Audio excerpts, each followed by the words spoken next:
Marco in Vegas, and I'm joined by my partner in crime. You know him as Sig. You can follow him on Twitter at Sig Las Vegas.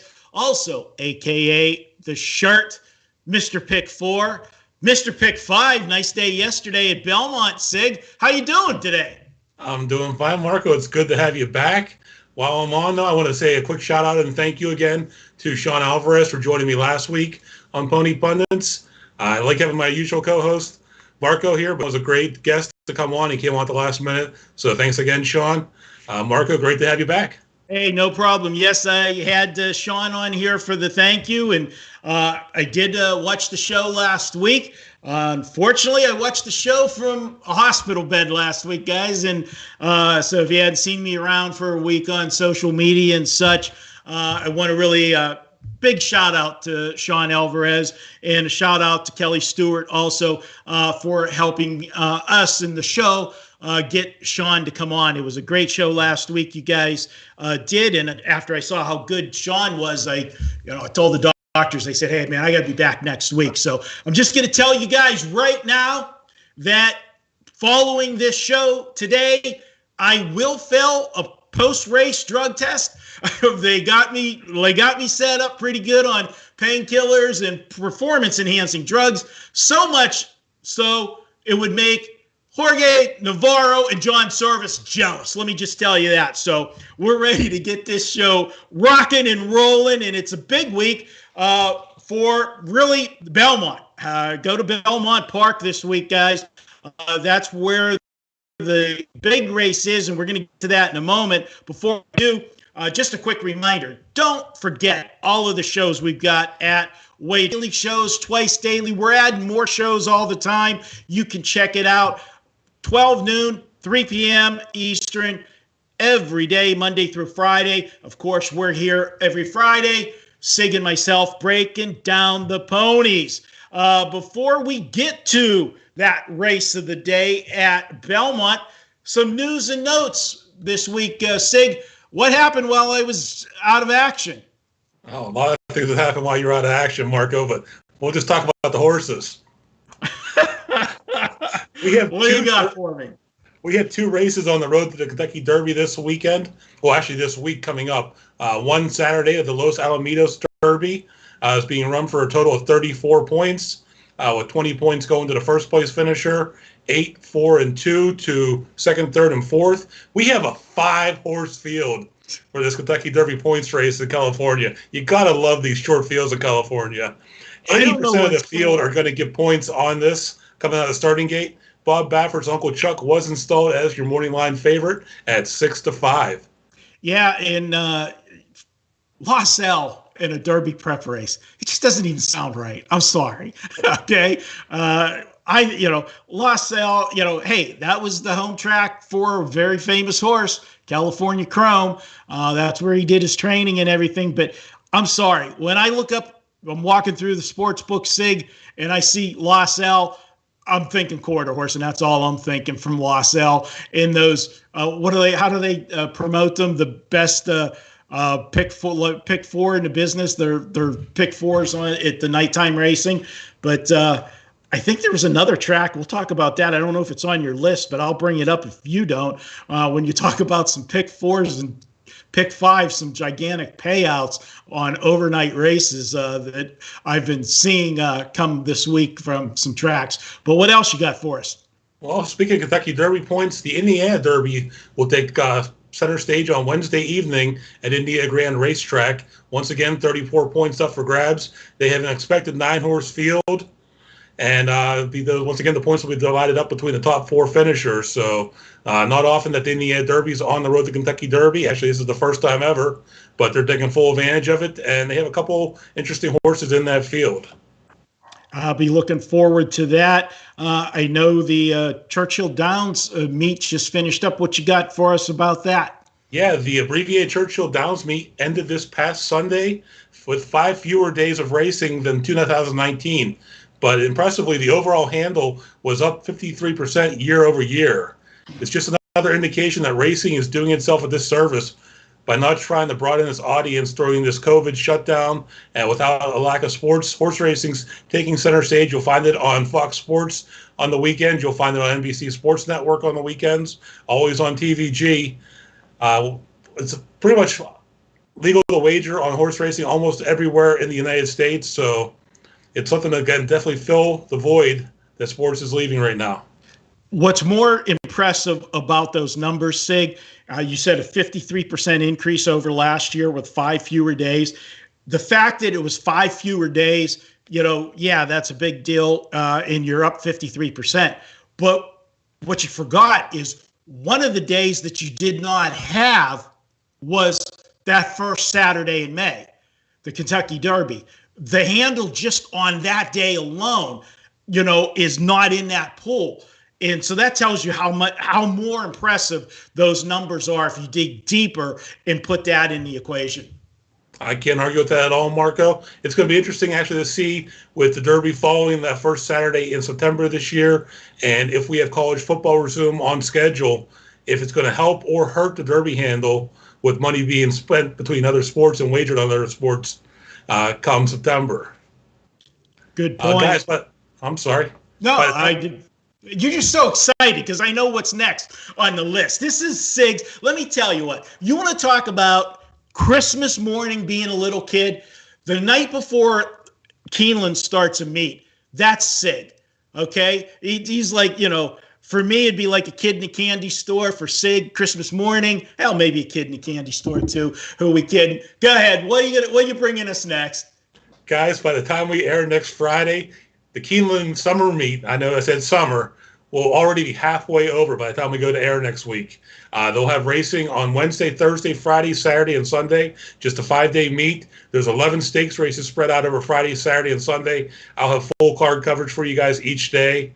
It's going to be great. And then when we wrap up the show next Friday, 1 hour after we wrap up the show, Del Mar kicks off their summer meet. I'm sure Marco's going to be all over that for you guys. Yes. Yeah, that's mine.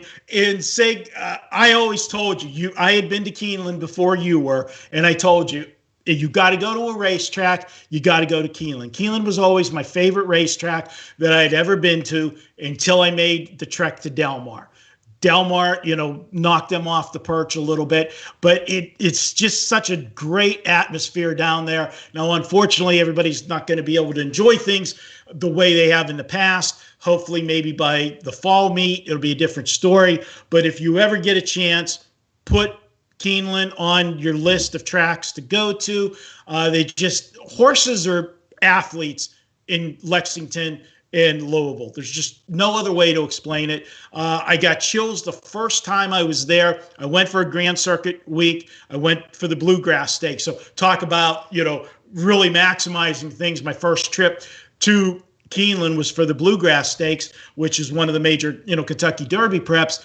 And that day, whether it was just a regular race on the card or a stake race, when that horse came back to the winner's circle, everybody in the stands, they stand up and applaud the horse just like somebody that just hit a game-winning home run.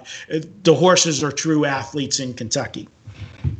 Very true. I mean, Lexington is definitely the home of horse racing in the United States, and anybody that makes a trip to Keeneland will find that out. You drive through, you drive in there, ranches, horse ranches, and barns everywhere, and it's an amazing place to see. Guys, don't forget, I'll throw one more too. You can get, if you're in Lexington, you can get a 2-for-1. It's not as elaborate as Keeneland, but check out the Red Mile. That's one of the historic racetracks in harness racing. It's an older track, a lot of history there. They call it the Red Mile because of the red clay they have for the track surface. It's something else to throw in on your trip to Kentucky. All right, guys. And one last note regarding Keeneland. We may see a filly take on the boys next weekend in the Bluegrass Stakes. A quote from trainer Ken McPeak this week hinted that Swiss Skydiver, who's won her last 3 outings against the other fillies, may be entered with Kentucky Derby points on the line. It is a 100-point race for first place here at Keeneland next week in the Bluegrass. She could just get herself a spot in the Kentucky Derby field. Yeah, it's always a tough decision, and I'm torn on racing the boys, girls against the boys. When you're a younger horse, it's a bigger deal. This is Kentucky Derby. This is the best colts in the country.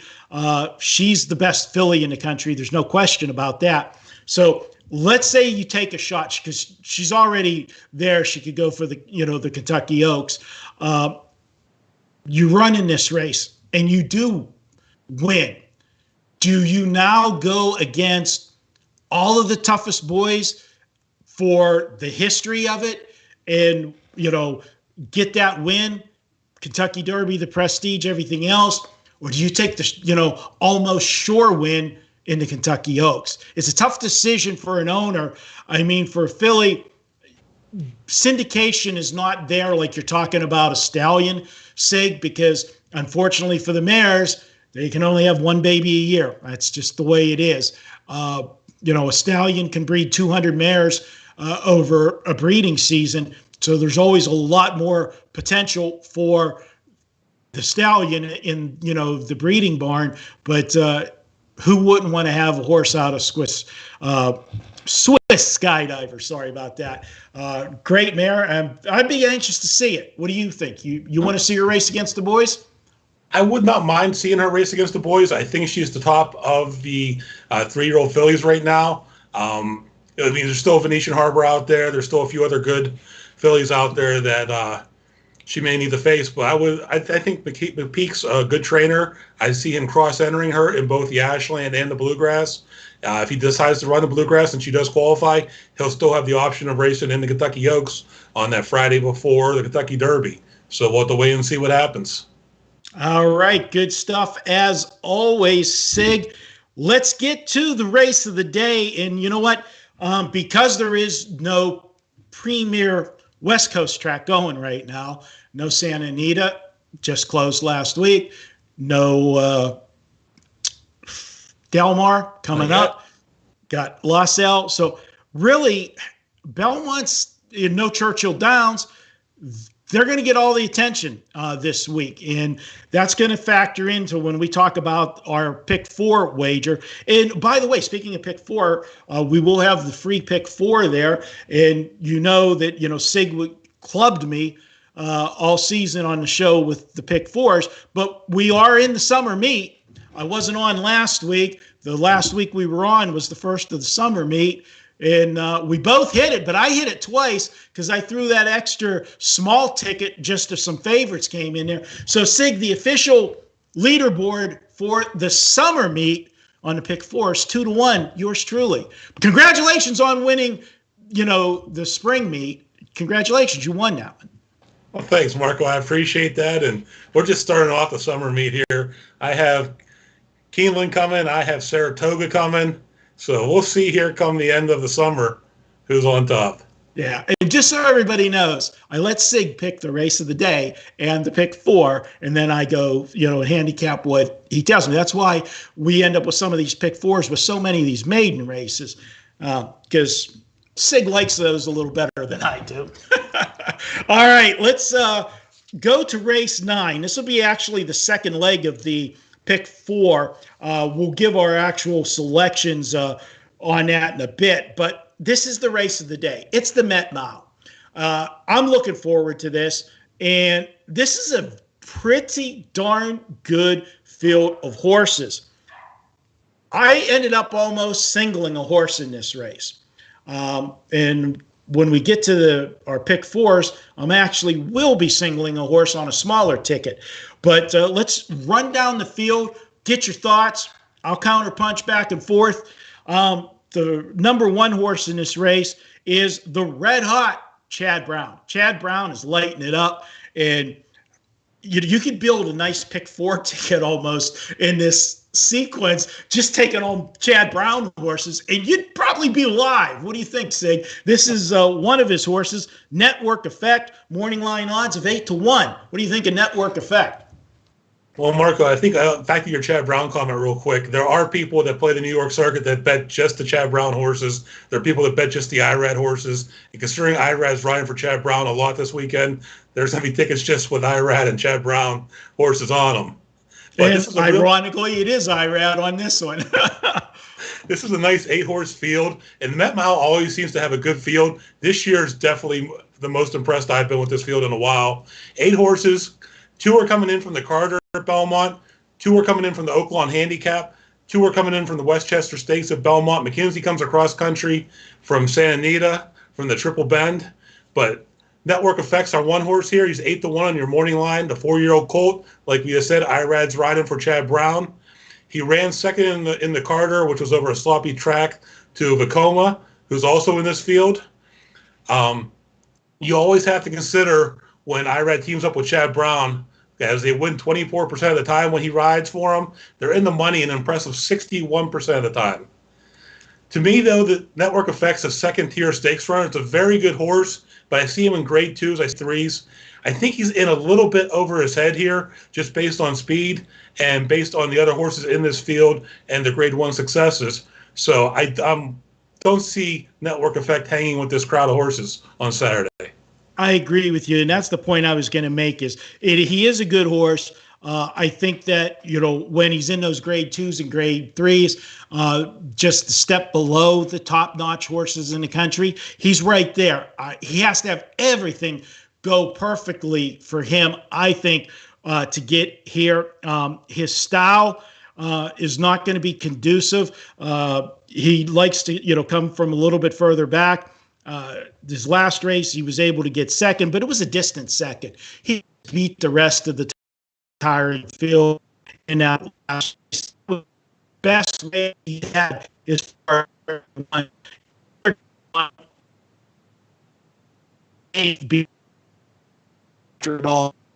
So Network is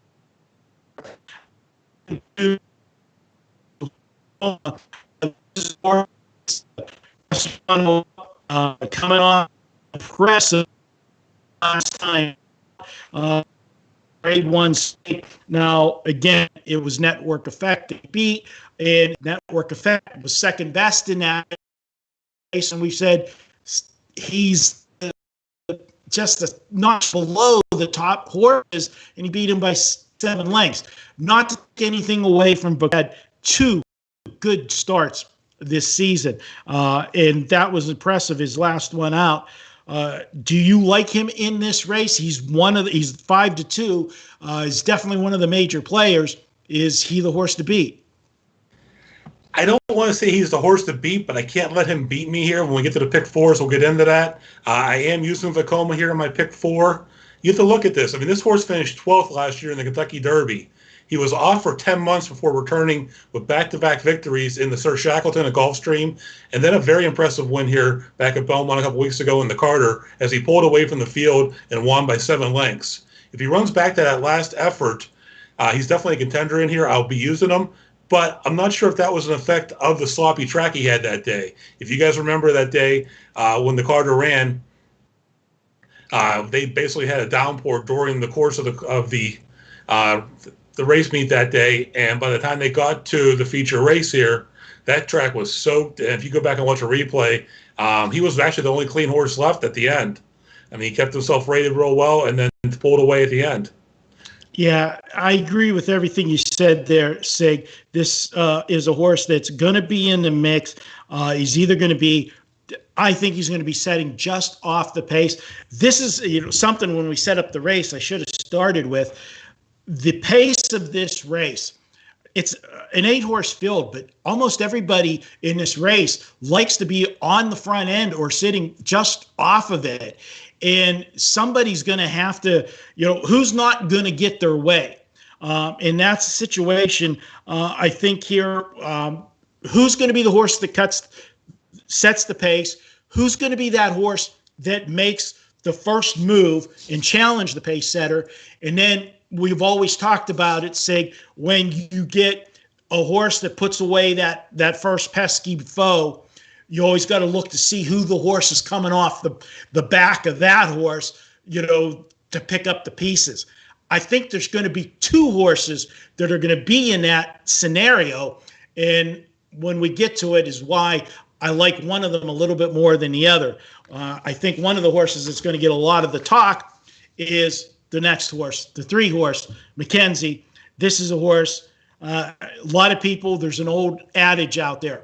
Bob Baffert, Mike Smith, if they hook up outside of they're very good if they hook up in California, but if they hook up outside of California, it's almost a lock, pure money. You just follow these two when they ship together. And Mackenzie does make the trip across country from Santa Anita, coming off a race that hadn't raced since February. And I point out the February race that was the horse's first race since November. And that race was November, of course, was the Breeders' Cup. And then they went to Saudi Arabia, Dubai, and then come back. So we know what that trip takes out of horses going to Dubai. Then to come back, have the shutdown, horse, schedule gets altered and comes back and then races as good as he did in his return. This is a hard horse not to like in this race. What do you think about Mackenzie? Marco, initially I wanted to single Mackenzie in this spot. If you throw his last effort that you just spoke about in Dubai, where he was eased back in February, this horse hasn't missed the exacta since November of 2018. That's a year and a half of when you race, you're going to finish first or second. I mean, that's impressive.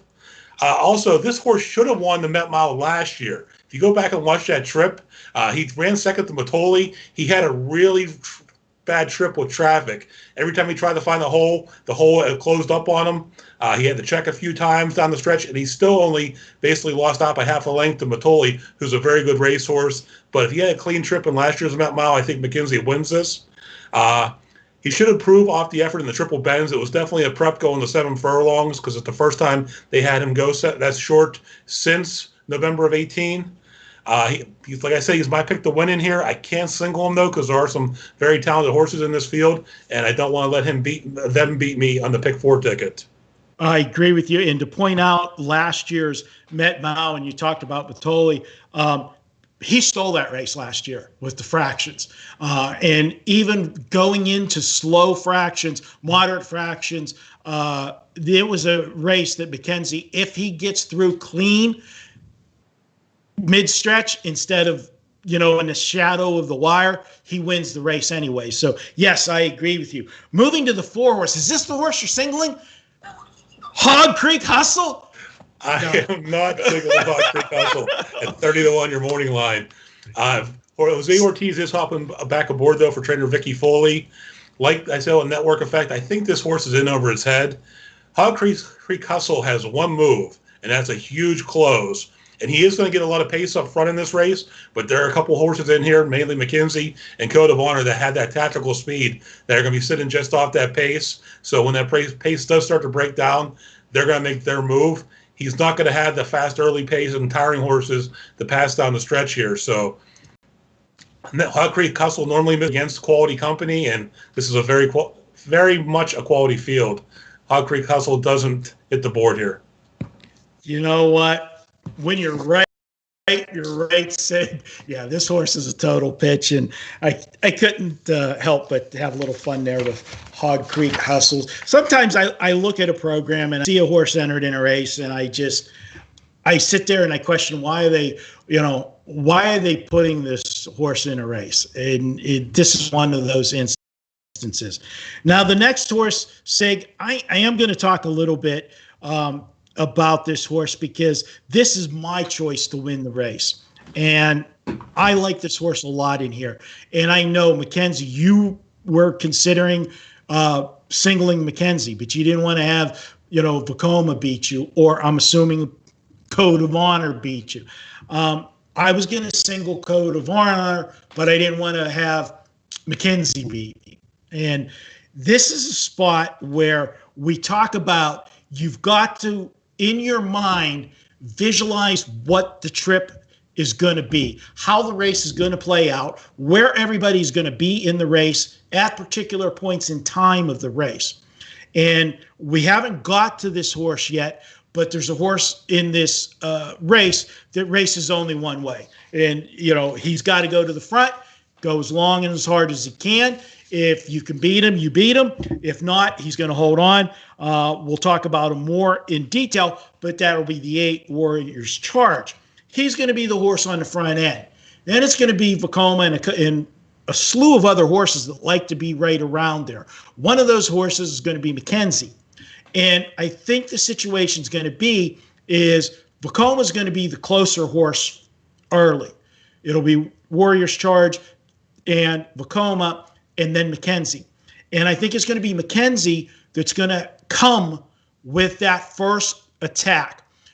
After Vekoma puts Warrior's Charge away, Mackenzie's going to pounce on Vekoma because Warrior's Charge is not going to give it up easily. This is a horse that can carry his speed for a good distance. Once Vekoma gets wore down by Mackenzie, this energy that Mackenzie's going to use getting by Vekoma, it's going to be a horse flying at the end. And this is a race this is a true closer in Code of Honor. He's going to be sitting, mid-pack, but he will be coming with the first run from the closers. And I think he's going to catch Mackenzie in the stretch after Mackenzie engages in that battle. And I don't care if it's Warrior's Charge in Vekoma or it's Warrior's Charge in Mackenzie. I actually hope, for my sake, because my win bet's going to be on Code of Honor, either way, I think it's going to soften those two horses for the battle Vekoma and Mackenzie's going to have early in the stretch. And I think Code of Honor picks them all up in the final, 100 yards and pulls the victory out. I like Code of Honor. I like that first race back. Got a race over the track. Hadn't raced since last November. And they just, they still got to win with the horse. That was a prep race. They weren't full tilt. They were leaving something in the tank. This is what they were pointing for. I like Code of Honor. Full disclosure, I liked him in the Breeders' Cup too, and he threw his worst race of his life.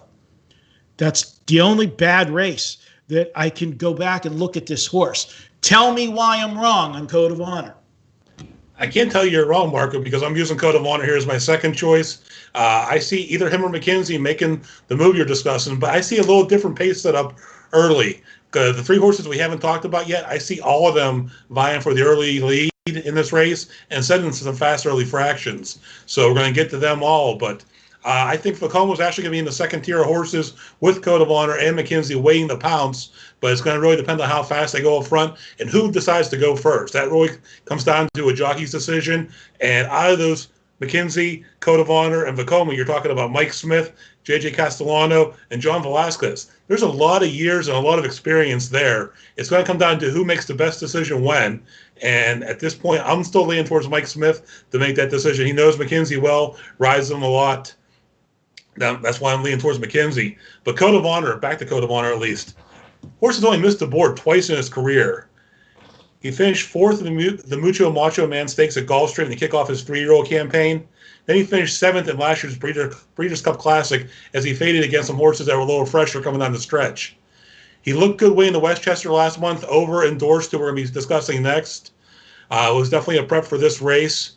He should get the early pace that he desires to close into, and it's going to really come down, in my opinion, to a battle between Mackenzie and Code of Honor, and it's going to come down to who moves first and who's got a little bit more in the tank, in my opinion. I agree, Sig. I can see the two of us screaming at the TV, you in Pennsylvania, me out here in Vegas right now, Saturday, when Mackenzie and Code of Honor are battling it out. Maybe Ice Cold Exacta? Box? Not sure. I say box because I'm not sure which way it's coming. Yeah, okay. And let's go to that number 6 horse endorsed. Belmont trainer, Joel Rosario, a guy races very well at Belmont. This is a horse that, you can't fault anything about this horse other than the fact, like we talked with the one horse early on, I just think he's a notch below. I don't think he's a grade 1 stakes horse. I think, grade 2, grade 3, he's there. I just don't see him here getting the job done. Tell me why not.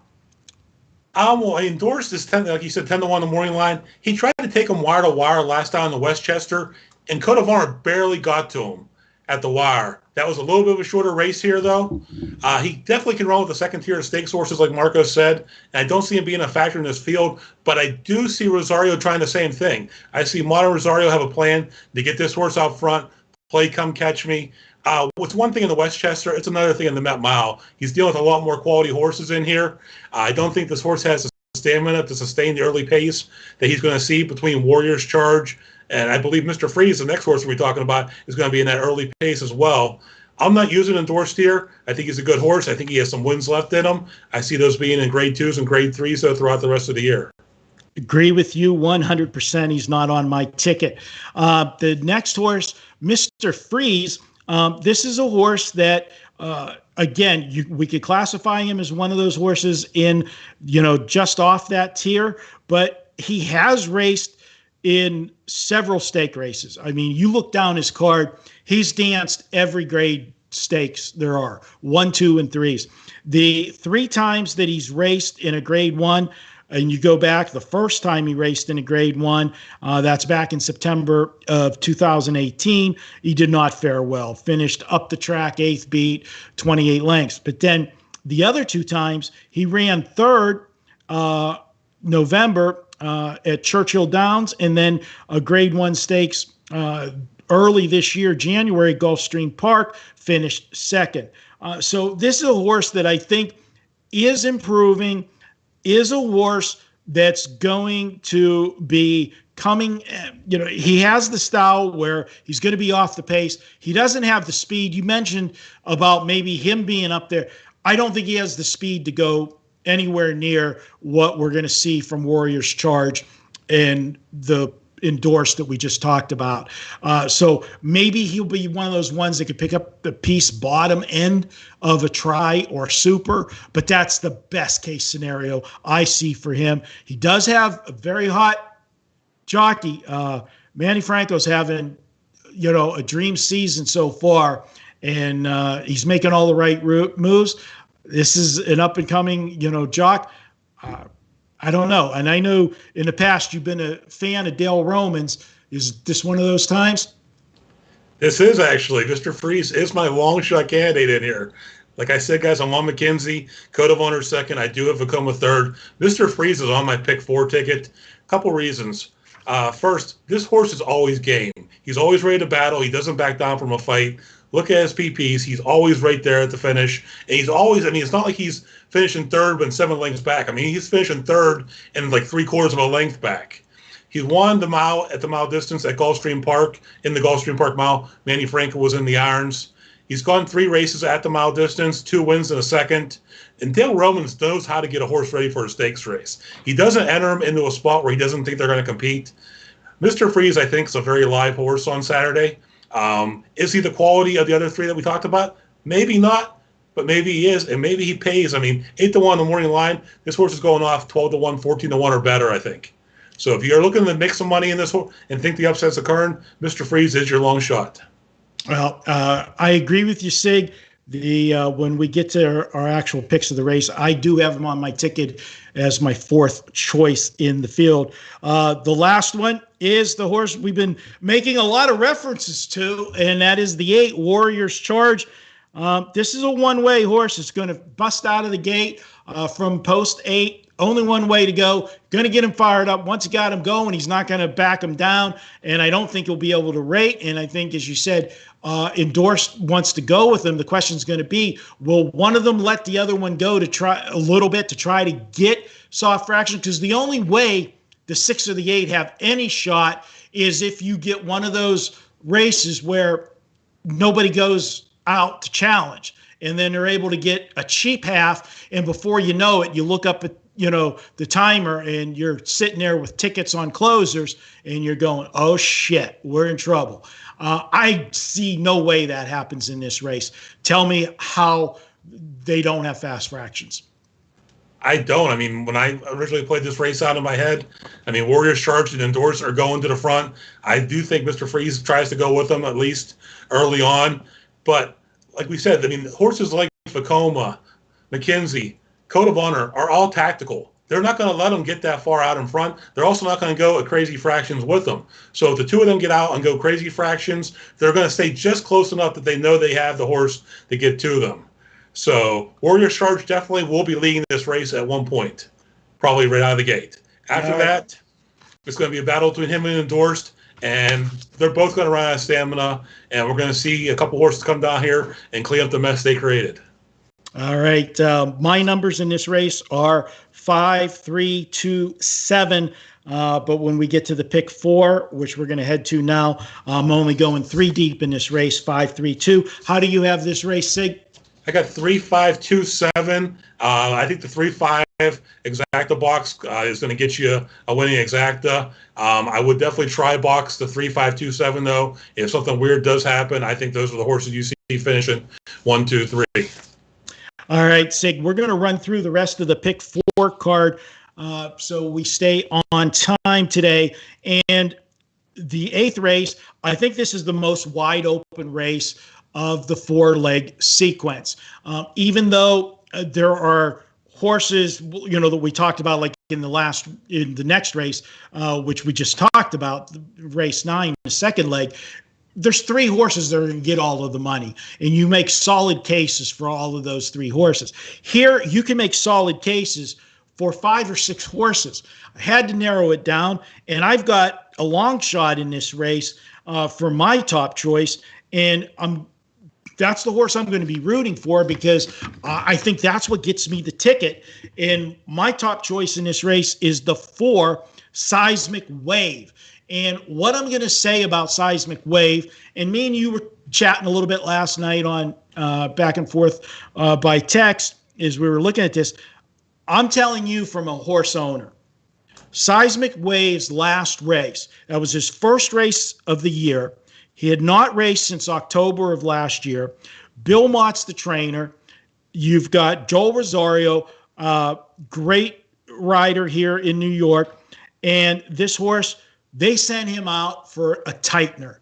That was a setup race. This horse needed a race. And when they sent him out, it wasn't Joel Rosario on him. They put a lesser jockey on. No disrespect to Mr. Cancel, but he got canceled for this mount. Okay.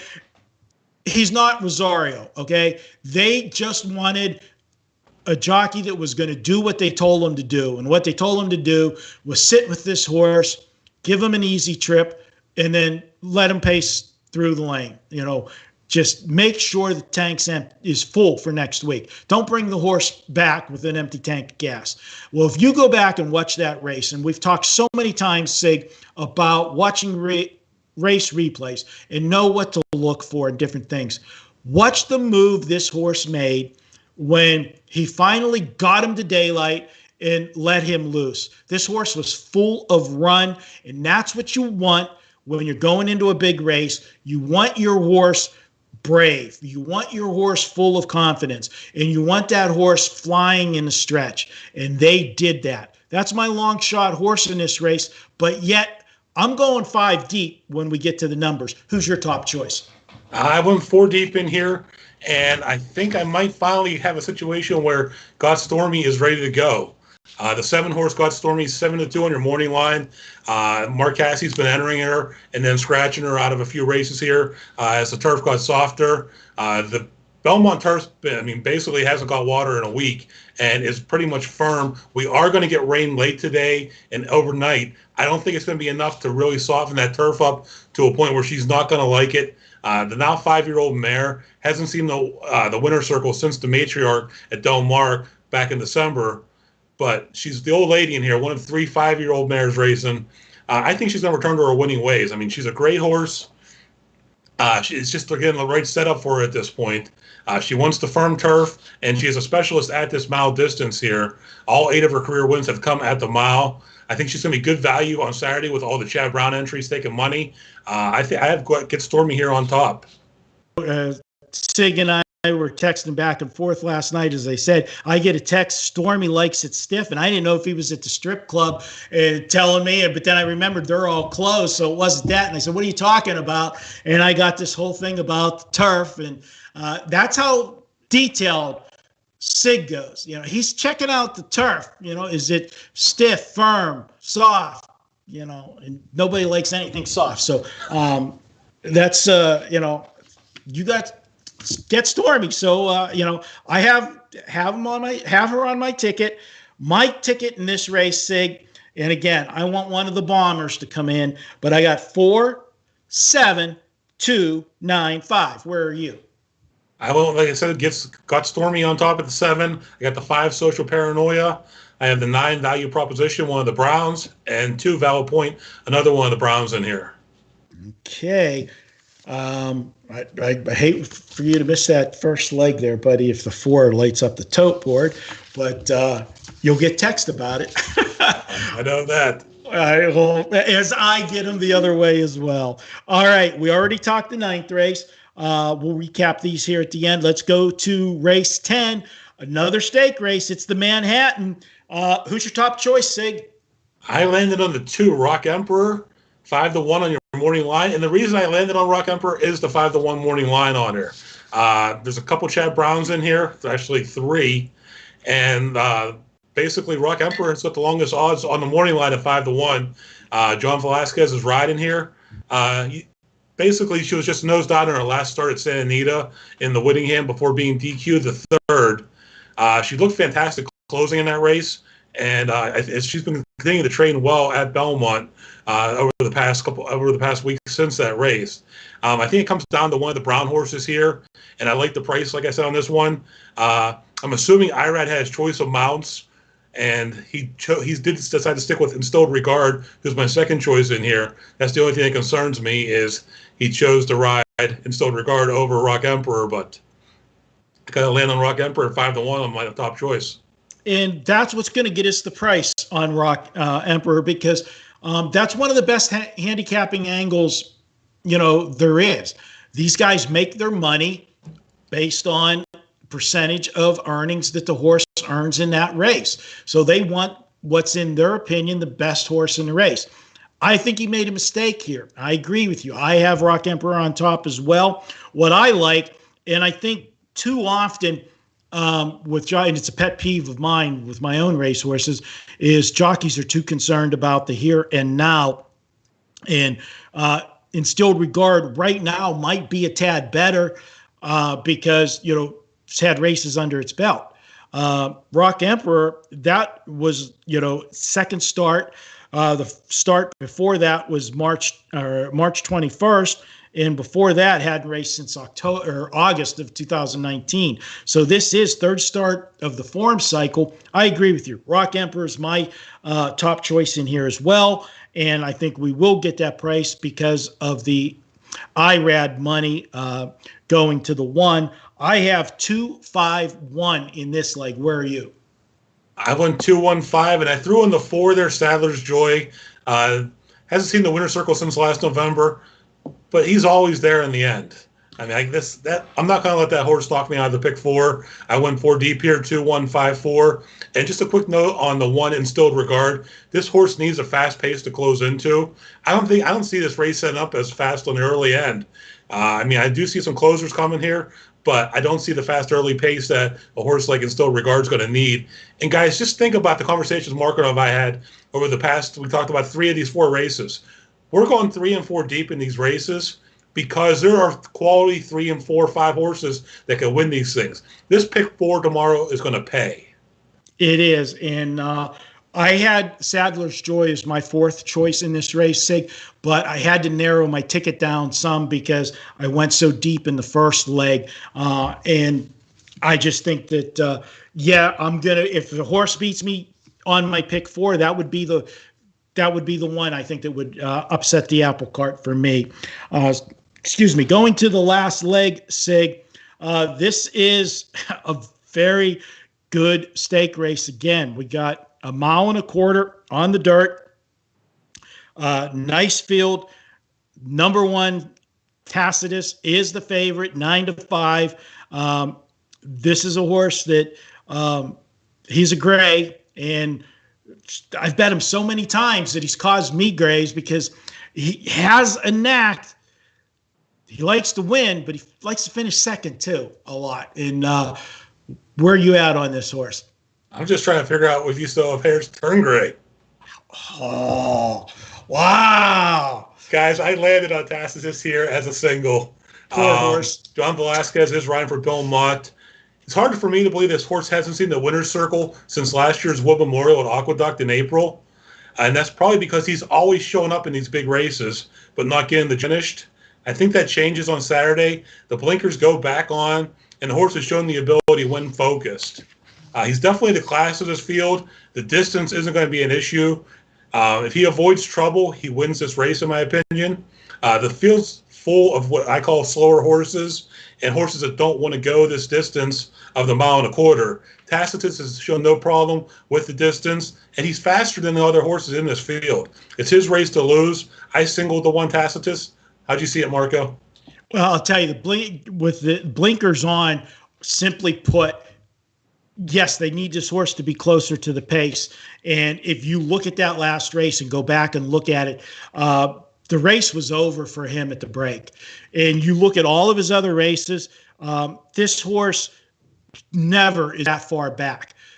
He was way out of it. And now with the one post, it's doubly more, important for him to break well out of the gate, because when you're pinched down inside and you get stuck, you might not get buried back as far as he was in that race. I think it was a 13 horse field, but in this race, because of the quality of horses in here, and if you're trapped at the rail, you may never get good daylight to bob and weave through horses to get to clean trip. So they're going to need to break from the gate. I like Tacitus. I couldn't make him a single just because of, the disappointments, and seems like, we're always giving him excuses. Well, he had a bad trip. He had this, he had that. Yes, he has. He might be the unluckiest horse alive. If you look at the programs where they put the little indicator for troubled trips, that's should be his logo. I'm counting right here. 1, 2, 3, 4. He had a stretch of 4 straight troubled trips. And then, of course, had troubled trip last time again. This is a horse that, if everything goes right, he wins open daylight. And we're going to be saying, why did I even put any other horses in this leg? But if something goes wrong, it might be, here we go again. So for me in this race, Sig, my numbers are 1, 7, 6, 4. And looking at the 7 horse in this race, this is my value horse for me. 8-1, Just Whistle. This is a horse that 3 starts this year. You look at its speed figures, the horse is getting better every race. Now, granted, making a big jump class-wise compared to these other horses. So he's got to make it. He's going to have to make another jump this week. But he's getting the best jock up to get that jump. This would be a horse that I would love to see this price, and because of the money that the favorite's going to get, I still should get it the worst, 5, 6-1. If, IRAD's getting the money. I mean, there's certain drivers, jocks at every track that you could put them on a mule and people are going to bet them. And so he's going to take some money, but this is a horse that could make a price in this race, and that's why I have him second. How do you see the rest of the race? I know he's your single here, but who do you have second, third? If I had to go second, it would definitely be the 6, Sir Winston. Came in here off a layoff, and then got a prep here in the flat-out stakes. He did lose to Moretti, who's also in this field, who's going to be, I think you're going to see him ready to take some money here coming in off the win. I don't think he's fast enough to compete with this field. But Sir Winston would be my second choice in here, and my third choice in here would be the 4, Mr. Buff. Yeah, I went this race 4 deep with this race as far as my 4 horses for the race itself. I've got 1, 7, 6, 4. For my pick 3, though, I'm only going 3 deep, and that is 1, 7, 6. Sig, I'm going to run my numbers for you for my pick 4, and then I'll let you give me your numbers. And first leg, as I said, going 5 deep. We're going 4, 7, 2, 9, 5. Second leg, 5, 3, 2. Third leg, 251. Fourth leg, 176. Now that ticket, 50-cent pick 4, will cost $67.50. I'm going to have you spend another $7.50. We're going to spend doing my old buddy Jeff, we had on the show, Jeff Ziddick, doing his formula of putting a couple favorites together in singles. In case we do get a little chalky, it'll help us cover the ticket. But I'm telling you, even if it does come up chalk, this pick 4 is going to pay, triple digits. We're going to be 100 plus. It's not going to be, that we spent 67 and hit a $38 pick 4. There's too many good horses where there's decisions to make.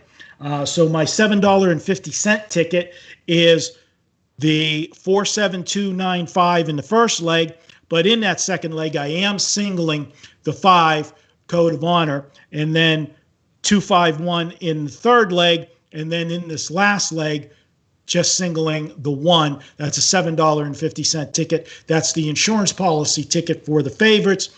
So we're spending a grand total of $75. And again, 2 reasons why this pick 4 I think is going to pay good money, Sig, before we get to yours. Again, the sequence of it and the competitiveness of these races. And second of all, because Belmont really doesn't have any competition on Saturday.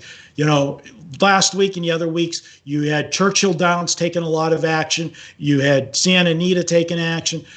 They're the centerpiece this week. And granted, they were when they had the Belmont Stakes and so forth, but yet those other 2 tracks were taking a lot, of play those days as well. That's not going to be the case this week. They're the headliner. They're going to have inflated pools, and I think you can stretch a little bit here to try to get a nice pick 4.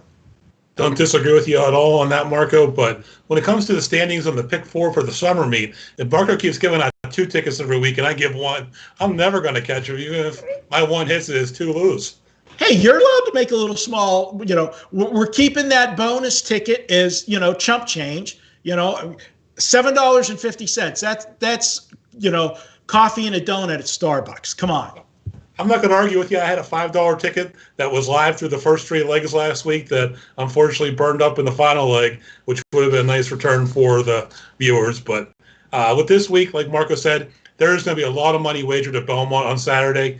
This pick 4 is going to pay. It's tough to narrow down how he's playing a favorites ticket. I'm not sure, because I'm not sure who the favorites really are in these races.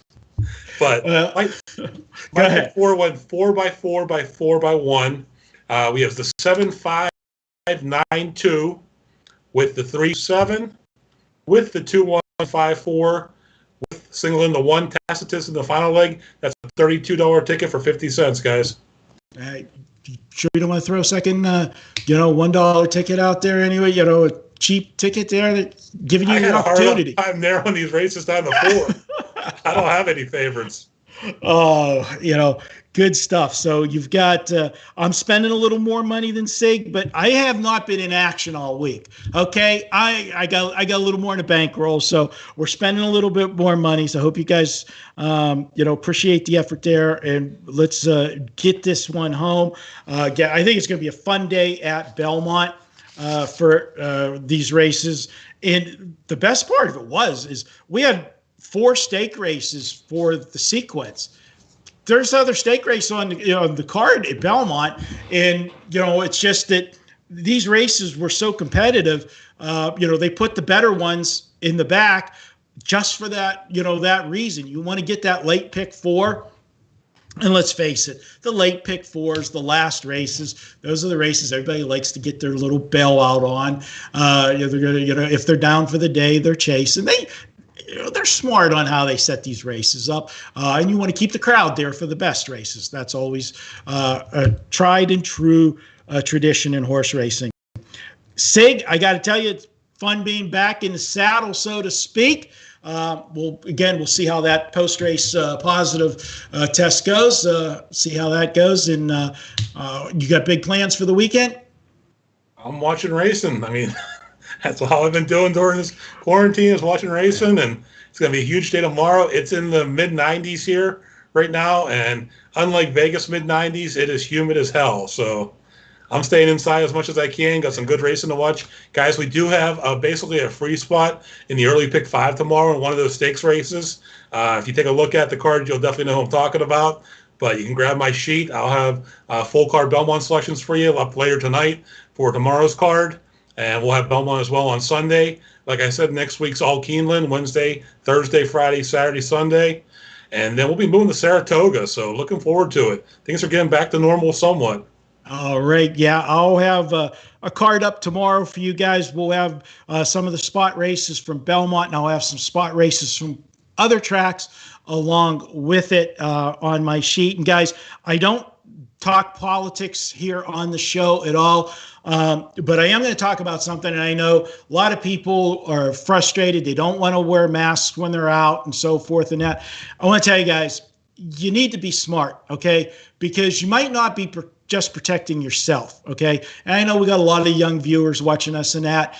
And the stuff that's going on in our 2 neighboring states, for me, SIG out here, California and Arizona, is just plain stupid. The cases of COVID are on the rise. They shut Arizona bars down again. Same in California, LA County. And all those people are going to be flying to Vegas, flocking to Vegas here this week because of the 4th of July, because everything else is shut down. Be smart, guys. Social distance, because you might not be the one that gets the problem, but you might be carrying it to somebody that is weak or has, a weakened immune system. I can tell you right now that if somebody would have, if I would have contracted COVID in the past week because of the surgery and illness and stuff, end of story. I would have been a permanent scratch.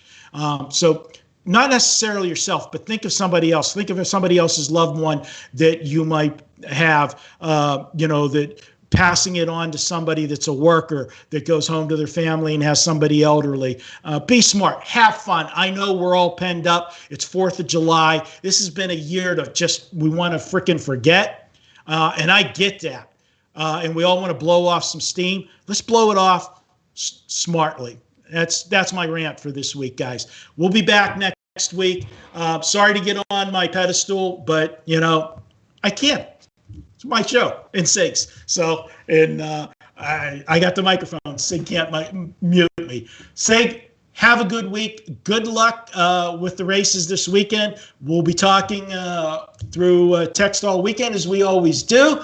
And I hope the horse that you left out, mine doesn't run you over, and vice versa. On the one I left out, I hope you don't run me over. All right. Good luck, guys. All right. Till next week. This is the Pony Pundits. Hope to see you in the winner's circle. Social distancing with a mask and lots of winning tickets. Talk to you guys next